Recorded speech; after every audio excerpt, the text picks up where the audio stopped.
Madame, Monsieur Yorana, je suis ravie de vous retrouver pour cette émission mensuelle consacrée à ces hommes et ces femmes qui font bouger le Fénois. Aujourd'hui, nous sommes chez un ancien pharmacien chimiste des armées. Après une carrière militaire et plusieurs affectations à l'étranger, il revient s'installer définitivement en Polynésie au début des années 90. Marié à une Tahitienne et père de 4 enfants, ce passionné de la médecine traditionnelle lance en 1997 sa première ligne cosmétique. Puis, 4 ans plus tard, fonde sa première savonnerie, toujours à Paia. Philippe Monnier est la grande signature de TNTV. Yorana Philippe, Yorana Thierry. Comment ça va aujourd'hui? Ça va. Ça va très bien? Ça va. Alors, d'où vient cette passion pour les médecines traditionnelles? Oh, elle remonte à très loin. Elle remonte déjà au premier, la première connaissance tahitienne que j'ai fait en France. Sur les bancs de Nirvana, l'école? sur les bancs de l'université. C'était Nirvana, mon épouse, donc, qui est pharmacienne, et qui, donc, m'a, tout au long de notre vie, m'a inculqué cet amour et cette grande puissance des plantes polynésiennes. Et donc, cet intérêt s'est vraiment agrandi il y a 20 ans? Petit à petit, suivant justement, tu parlais d'un parcours militaire, suivant certaines affectations, où j'ai pu, localement, où j'ai pu connaître des gens qui m'ont appris beaucoup de choses sur soit les plantes, soit la botanique, reconnaître certaines plantes, et puis aussi bien sûr sur comment les utiliser et comment les anciens utilisaient ces plantes-là dans la médecine traditionnelle. Et ça m'a passionné, et pour moi c'est devenu une passion maintenant, bien sûr. Alors, qu'est-ce que vous avez découvert à travers toutes ces connaissances qu'on vous a transmises à propos des plantes traditionnelles? D'abord, je veux dire, la première chose à dire, c'est que nos plantes ici sont uniques. Il faut bien le savoir. Unique pourquoi? Unique parce que, suite aux études qu'on a fait conjointement avec l'université, avec un ami, Taivini Tehei, donc qui est un maître de recherche, beaucoup d'autres personnes en France, etc., des laboratoires, on s'est aperçu que nos plantes avaient des principes actifs qui étaient, on va dire, les plus importants, le pourcentage le plus élevé au monde. Donc là, déjà, on s'est dit, tiens, il y a quelque chose d'intéressant. Bon, on le sait déjà, puisqu'on a quand même notre vanille, on a déjà notre nono, qui ont fait la une donc, dans le monde de nos plantes. Mais là, maintenant... Est-ce que le climat fait que... Alors, le climat, tout le monde le sait. Quelque chose? Tout le monde sait, on sait très bien que la perle noire, que, comme j'ai dit déjà, la vanille, qu'on a quand même ici des plantes, des choses qui sont particulières à notre territoire, à la Polynésie. Est-ce que c'est l'environnement marin, lié aussi au terrain qui est volcanique, qui peut être aussi corallien, et des sols coralliens à Tuamotu, qui est un peu diversifié, avec cette très forte humidité. Je pense que le tout fait qu'on a en effet des plantes qui sont uniques au monde. Et ça, il faut maintenant, on arrive à cette conclusion-là. Et on essaie d'inculquer ça, bien sûr, à plus de personnes possible, parce que pour l'avenir, c'est quand même quelque chose de très intéressant. Avant d'aller chercher ailleurs, dans les océans ou ailleurs, on a déjà sur place nos plantes. Quelle est la première plante auquel laquelle vous êtes intéressé? Alors la plante, disons que scientifiquement parlant, la plante, de par ma formation, hospitalier, laboratoire, ça a été quand même le curcuma, ce qu'on appelle le Rhea Tahiti, parce que c'est une plante qui est très intéressante, dont on parle beaucoup, pour tous les problèmes, on va dire, de cancer à l'heure actuelle. Et donc, beaucoup de travaux ont été effectués sur le curcuma, et donc le Rhea Tahiti. Et donc, on a commencé les études par les Rhea. Rhea Tahiti et aussi Rhea Tinto, qui est très intéressant, ici aussi. Donc, il y a qui sont aussi deux plantes uniques de par le monde.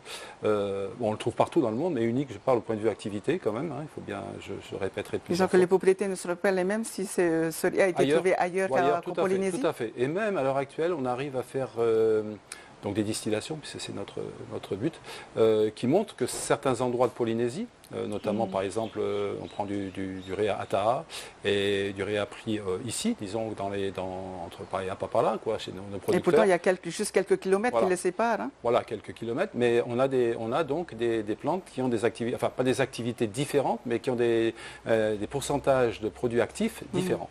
Voilà.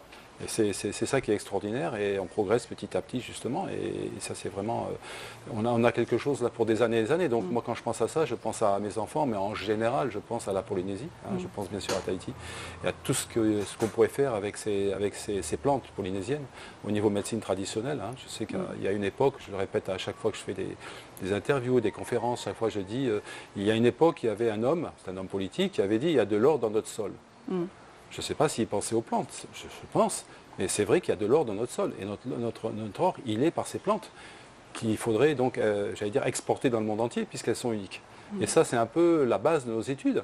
Nos études qui aussi nous mènent aussi, là j'étais la semaine dernière à Hawaï, on a rencontré l'université d'Hawaï, l'AIE, et qui était super intéressés, les professeurs nous ont fait un accueil super parce qu'ils disent mais nous aussi à Hawaï on a des plantes polynésiennes, puisque tu as vu dans mes articles, dans mes livres, je parle de plantes polynésiennes. Donc les plantes polynésiennes sont aussi des plantes hawaïennes, et aussi un autre endroit, mais on ne peut pas être partout à l'heure actuelle, c'est bien sûr chez les Maoris qui sont très intéressés et qui ont des plantes polynésiennes aussi très intéressantes et très riches pour la médecine, qui peuvent, disons, être un complément à l'heure actuelle naturel pour la médecine actuelle.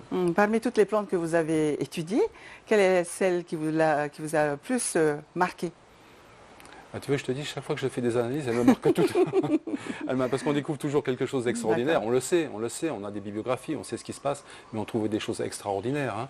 Bon, on a étudié un moment le corosol. Bon, le corosol, tout le monde en parle à l'heure actuelle, mais le corosol, quand souvent j'en parle aussi, il y a beaucoup de personnes qui disent, mais moi, le corosol, j'en fais des bains, je mets des feuilles dans les bains pour les enfants. Pour les enfants. Donc ici, c'est quelque chose qui est connu. Le nono, c'est une plante, je lis le nono, hein, parce que noni, c'est le terme anglais, mais le nono, notre nono, est aussi quelque chose d'extraordinaire.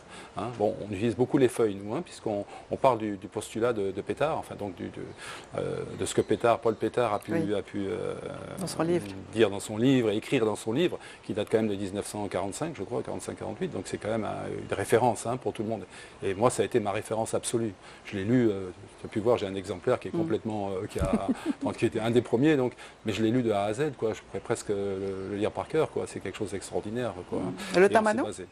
Alors le tamano, oui, tout à fait. Le tamano, maintenant, c'est quelque chose qui est quelque chose d'un peu plus courant ici. De plus en plus, on parle de l'huile de tamano. Moi, j'ai eu la chance, donc, avec mon épouse, d'avoir un pied-à-terre de la famille à Rangiroa. Et on a développé le tamano à Rangui, donc dans les Tuamotu. Parce que je pense que les Tuamotu, c'est aussi un coin du monde qui est extraordinaire. Parce que souvent, les gens disent, oui, organique, bio, etc. Et quand on va à Tiputa, dans les Tuamotu, pour ceux qui connaissent, à Tiputa à Rangiroa, bon, c'est même plus que naturel, c'est, voilà, à part quelques 2 ou 3 véhicules, voilà. Et la nature, elle est là, il suffit de voir la passe de Tiputa, la nature est là. Donc on a aussi des spots ici extraordinaires pour faire pousser des plantes extraordinaires. Le tamanou, il faut voir que dans le monde entier, notre tamanou, enfin nous qui l'avons analysé depuis quelques années, on a un taux de résine, ce qu'on appelle résinoïde, qui fait l'activité du tamanou, puisque Paul Pétard disait bien dans son livre que si des résinés avaient fait des petites études chimiques, ils enlevaient la résine, ça n'avait plus la même activité que s'il y avait la résine. Donc il ne fallait surtout pas dérésiner et garder le tamanou tel qu'il était. Bon, c'est vrai que les résines ont un risque allergisant. C'est une plante naturelle, c'est un risque allergisant, elle est assez forte. Mais le tamanou a des propriétés extraordinaires et nous, on a plus de 20% de résine, alors que certains endroits du Pacifique ont 10 à 15%, Madagascar, ces zones-là. Donc on est, là aussi, on a des plantes qui sont extraordinaires. Le sol corallien, mais je sais qu'il y a des tamanous, et des gens qui font de l'huile de tamanou, notamment à Tahar et à Théâtre, sous le vent, qui sont aussi extraordinaires. Voilà, et quand on est allé à Hawaï, je parlais toujours à Hawaï, l'université, ils étaient heureux de nous accueillir. Bon, ils ont appris pour les plantes parce qu'ils ont découvert ça. Mais ils ont un peu de retard sur nous. Voilà, mais ils sont venus nous voir en disant, regardez ce qu'on est en train d'étudier. Je dis, qu'est-ce que vous étudiez? Ils avaient des fours et ils étudiaient le tamanou, l'huile de tamanou. Alors je leur ai dit, mais nous, l'huile de tamanou, maintenant on a passé ce cadre-là, maintenant, etc.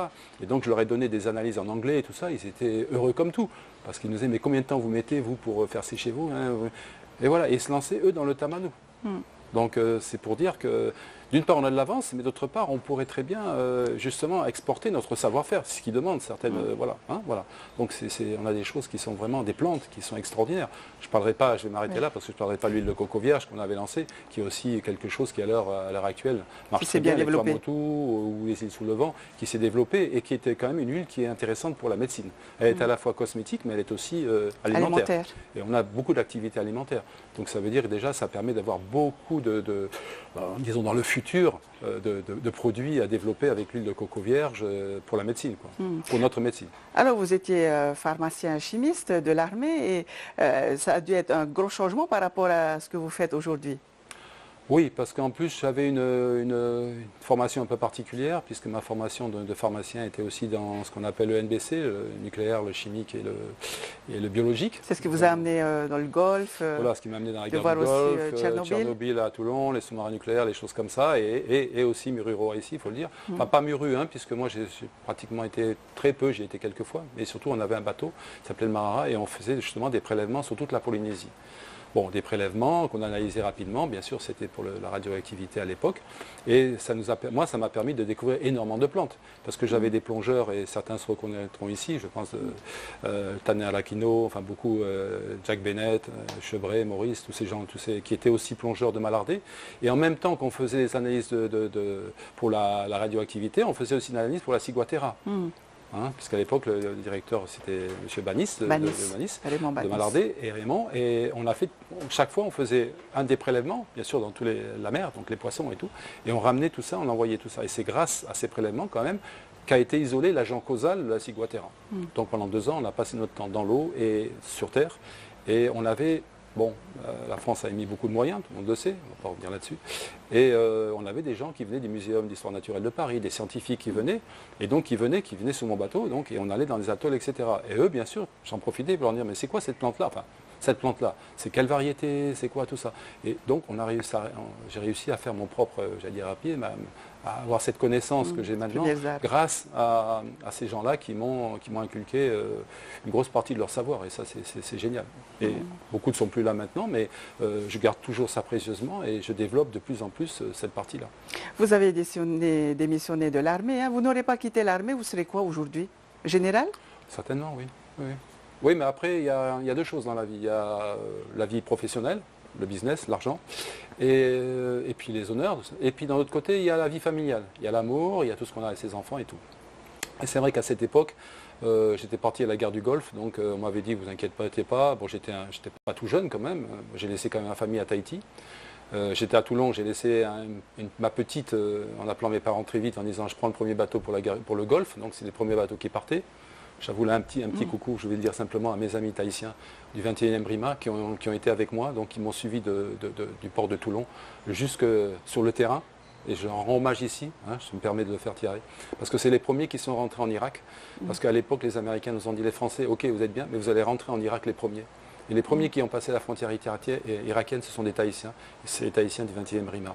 Et c'est quelque chose que je n'oublierai jamais. Je vois que vous êtes ému en parlant de cette période.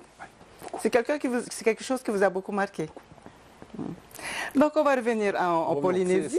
Voilà, mais donc, juste pour revenir à ce que tu as dit, c'était par amour et parce qu'on me demandait dès le Golfe de ne pas revenir à Tahiti mais de repartir en Yougoslavie. Et j'ai dit non, ça suffit, stop. Maintenant j'ai bien donné, je veux voir ma famille, je veux retourner. Donc j'ai démissionné. Donc j'ai pas eu tout ce que tu m'as dit, les avantages, les décorations, les avancements, la retraite. On vous promettait d'être général à l'âge de 40 ans? On m'a tout coupé. Mais c'est pas grave, je suis tellement heureux, oui. Maintenant on est là dans un jardin extraordinaire avec des plantes qui sont... Effectivement, votre jardin est plein de plantes traditionnelles. Donc vous revenez à Tahiti, vous faites quelques recherches, vous travaillez aux côtés de votre épouse, Nirvana, pendant quelques années, tout en faisant vos recherches sur les plantes. En 1997, vous lancez cette première ligne cosmétique. Ce sont vos connaissances qui vous ont permis de lancer cette ligne comme il fallait? Comme il se doit? Connaissances personnelles, j'allais dire connaissances techniques, scientifiques certainement. En tant que chimiste, bon, ça faisait un plus.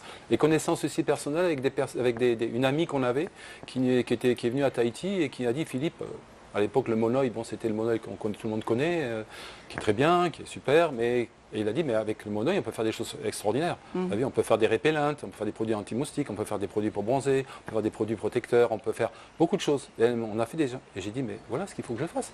Personne ne le fait, on va lancer ces gammes-là, puisque ça va être des gammes qui seront, on va dire, plus pharmaceutiques. Voilà, puisque dedans, on avait des filtres solaires à l'époque. Et on est banco. On a commencé par une toute petite société, justement avec elle, et aussi, je ne l'oublierai pas, Tumata Robinson, qui est venue avec nous, donc qui a accepté de venir dans la grande aventure. Et elle a porté la note culturelle. À l'époque, on a été beaucoup culturel. C'est-à-dire qu'on a beaucoup axé sur le côté culturel. On a une marque qui d'ailleurs est culturelle, donc cette marque-là... On ne pas la citer, Heiva. On ne va pas la citer, voilà, Heiva. C'est une marque qui, à l'époque, n'était pas connue du tout, puisque personne ne la connaissait. Et puis que c'est Tumata qui m'a dit, Philippe, prends cette marque-là, parce que c'est culturel, ça sonne bien, sounds good avec Tahiti. et voilà, donc on est parti sur cette marque-là, et on est parti sur ce côté qui alliait la tradition. C'est ça qui me plaisait. Maintenant, c'est des choses dont tout le monde parle. On allie la tradition avec la modernité.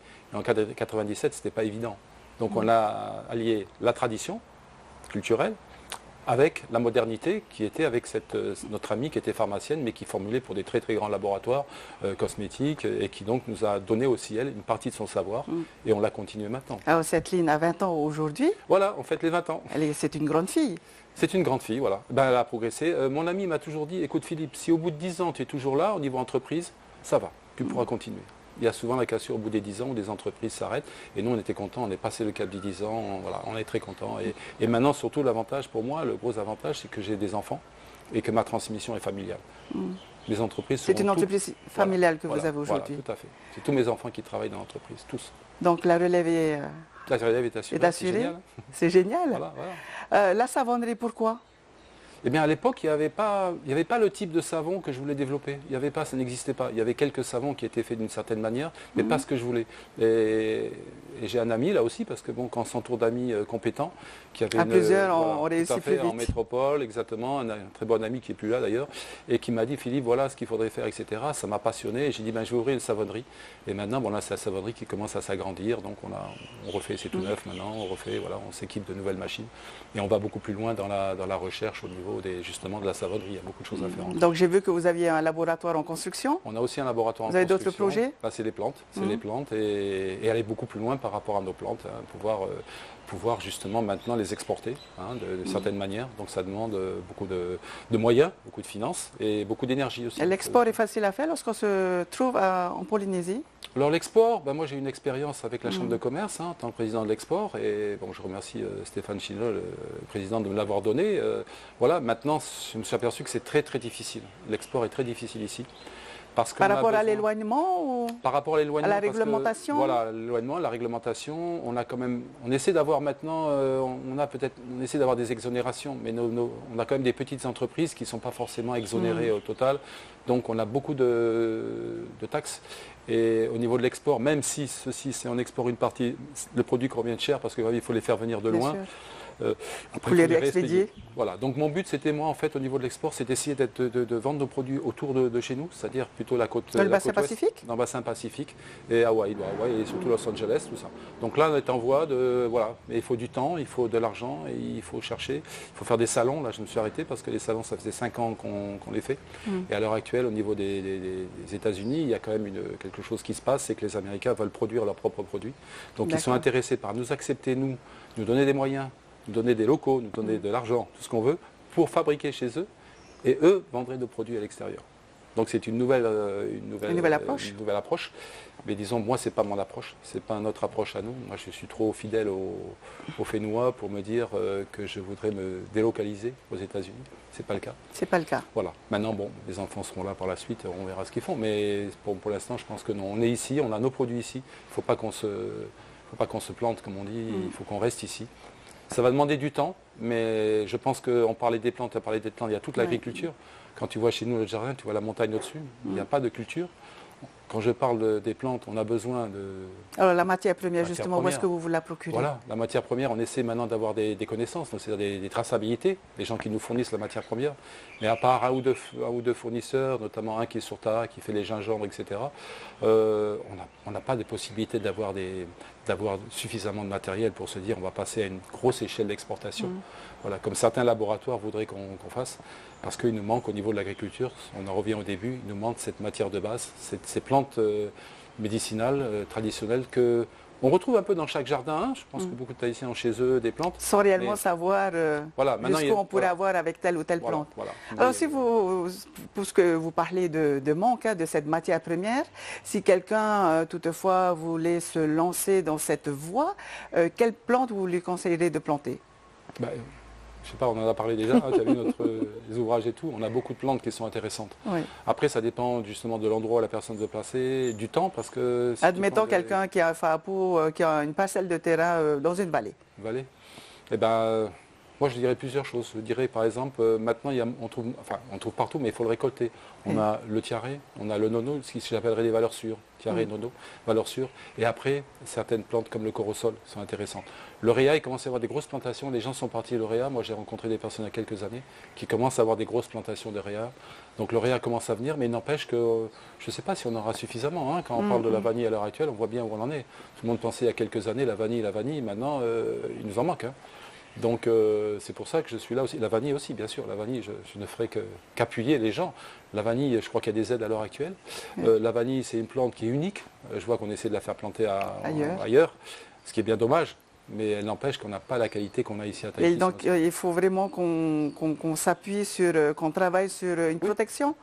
Il y a la protection aussi, parce que la protection, moi j'y ai beaucoup travaillé. Hélas, bon, là arrivent des nouvelles élections à la Chambre de commerce et je ne serais pas vraiment arrivé à placer le label que j'aurais voulu, c'est-à-dire placer un label d'abord, un label pour la marque, on pensait à Made in Tahiti.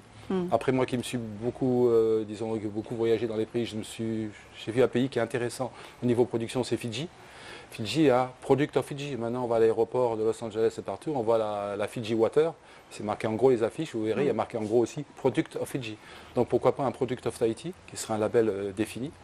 Bon, ça demande du travail, ça demande de l'argent, et puis disons que ça appartient à ça, disons, aux politiques pour faire ça, puisque nous, on peut que donner des idées, hein, et ça sont des idées qui sont intéressantes, et aussi protéger nos plantes. Parce qu'à l'heure actuelle, je reviens encore à ce qu'on a vu, on est allé sur Hawaï la semaine dernière, et quand j'ai vu donc pour démarcher pour mes monoïs, on est allé à un endroit et pour ne pas le citer, Polynesian Cultural Center, au PCC. Le PCC, et on a aperçu, hélas, il y avait un grand étalage et il y avait Monoï of Maui, Monoï hawaïen. Il n'y a plus de groupement à l'heure actuelle du Monoï, ça a été dissous, il n'y a plus rien, il n'y a pas de suite. Comment activer là-dessus? Par exemple, moi je vais sur ce marché-là, je me retrouve confronté avec Monoï of Hawaii, Monoï of Maui, qu'il est dans sa... Bon, bien sûr que les Américains ont une superbe publicité. Super marketing. Ils disent que c'est polynésien, ce sont des plantes polynésiennes. On en trouve plein maintenant du tiaré à Hawaï, il y en a plein. Et donc c'est des plantes polynésiennes, donc ils font leur monoï. Sauf que pour moi, le mot monoï, c'est quand même un monoï qui est un mot qui est quand même tahitien.